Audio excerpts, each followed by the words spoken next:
So I just want to say I'm a huge fan of the film. I love that it's a family comedy, a feel-good film. It's so charming. And I also love the fact that it touches upon gender norms. So I wanted to get a reaction, especially from Diego, being that you did play the fiance. What kind of take did you take away from that? And did it lead to any sort of revelations in your own personal life? Wow, what a good question. Yeah. Where have you Thank been you. all day? Yeah. That's a Thank great you. question.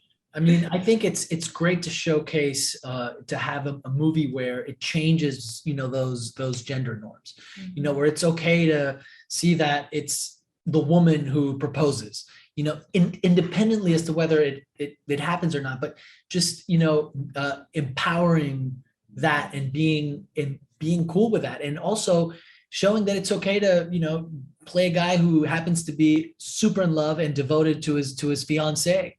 I think that there's something very, very powerful and cool about that we need to see more of. It's okay to show them, to be vulnerable as a guy, and to show emotion, and to be there for your partner, and to be a good teammate and a good soulmate. I'm all for it. Definitely, definitely. And very inspirational. I love that they added the social commentary into the comedy.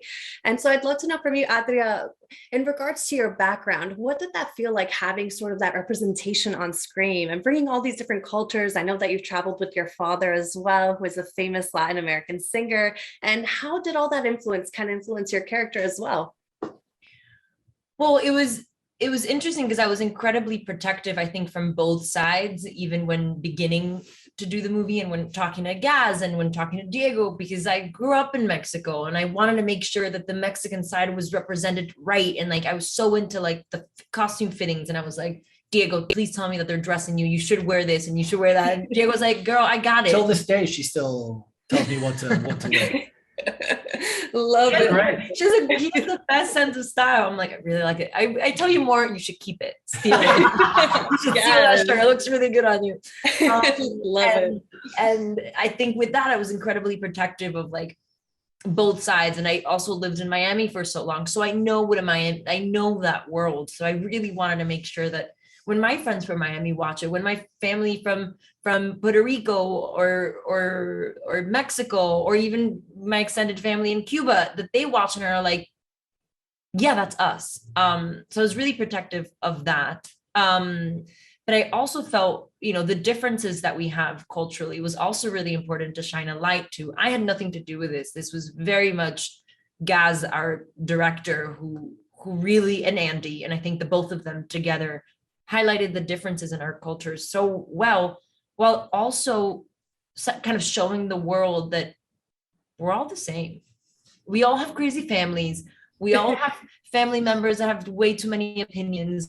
We all have an abuela that wants to control everything. We have that, whether you're Hispanic, Asian, European, English, Australian, it's universal. It was just a really good opportunity for us and our Latin American families to see real representation on screen. I'm used to being one or maybe two, the only Latina on a movie set or on a press junket. Like all of a sudden I'm looking around, it's Andy, it's me, it's Diego, Isa, like there's so many, Gloria, and it just feels really moving, I think, for us that has been in this industry for so long, and we've sort of built careers out of ticking boxes, and now we're here. So amazing that you had such a wonderful experience, and I'm so grateful that you guys spoke to me today, and thank you so much for this opportunity. Thank you for such smart and beautiful questions. Thoughtful questions. Yeah. Thank you. Very sweet of you. Have a good one.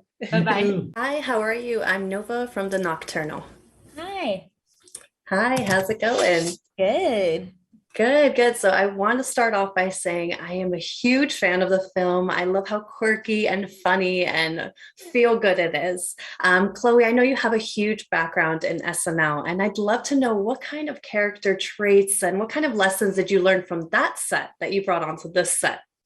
Yeah, I mean, I think that the way we work at SNL is something will be written, and then the joy and like what's so special about SNL is how much we punch it up, and we have a writer's table, and we as a collective make everything funnier and have alts, and you're always trying to like squeeze all these jokes in. So I think when I went to shoot this, I sort of used improv, and like the script would be one way, and I'd have like my phone with like a page of like, what if we did this, and we would do like go wild takes, where you kind of play with stuff. And then luckily, or I don't know, a lot of it wound up in the movie. So that's awesome. I love improvisation at its best. That's awesome. And Isabela, I've actually watched you in Sicario, and those are two drastic different characters. So going from such a dramatic character to more of like a quirky, kind of down to earth gal, how is that sort of transition like? And do you consciously choose your roles based off of different genres, or? No, I literally my goal is to confuse people with why I'm doing the movies that I'm doing. I really just want to keep doing such drastically different characters for the rest of my life, because I think that's the fun of acting. And I think Chloe nails that too with her impersonations and everything. And I think it would be really fun. And I think this character in particular is really fun because of her fashion. The fashion choices were brilliant. Thank you to Caroline, the costume designer. Definitely. And I believe that both of your characters definitely portrayed kind of like an underdog character. You're both trying to prove, for instance, yourself as a designer, you being more than a wedding planner. So I want to know, in your personal lives, have you ever had that sort of same situation where you had to be an underdog? And how did you overcome that obstacle, just like your characters did? I mean, I feel like when you decide to be in the entertainment industry or as an actor, you always feel like an underdog, and you're always like, no, I'm also this, or like, no, I can do this too. And so I think it's like the most relatable character to play as an actor. Someone trying to prove themselves. Yeah. And as a character, when you guys had the chemistry read, I kind of want to be a fly on the wall. What was that sort of chemistry read like? And did you automatically feel that sort of energy? It really feels like such an organic cast. It's kind of crazy. I mean, we were all thrown into the room in a way. I mean, like we all were thrown in. Gaz had a vision and he executed it.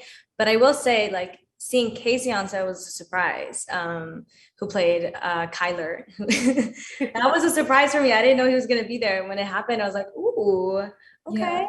Yeah. Fun addition. And it almost felt necessary. Like you guys complete each other. Yeah.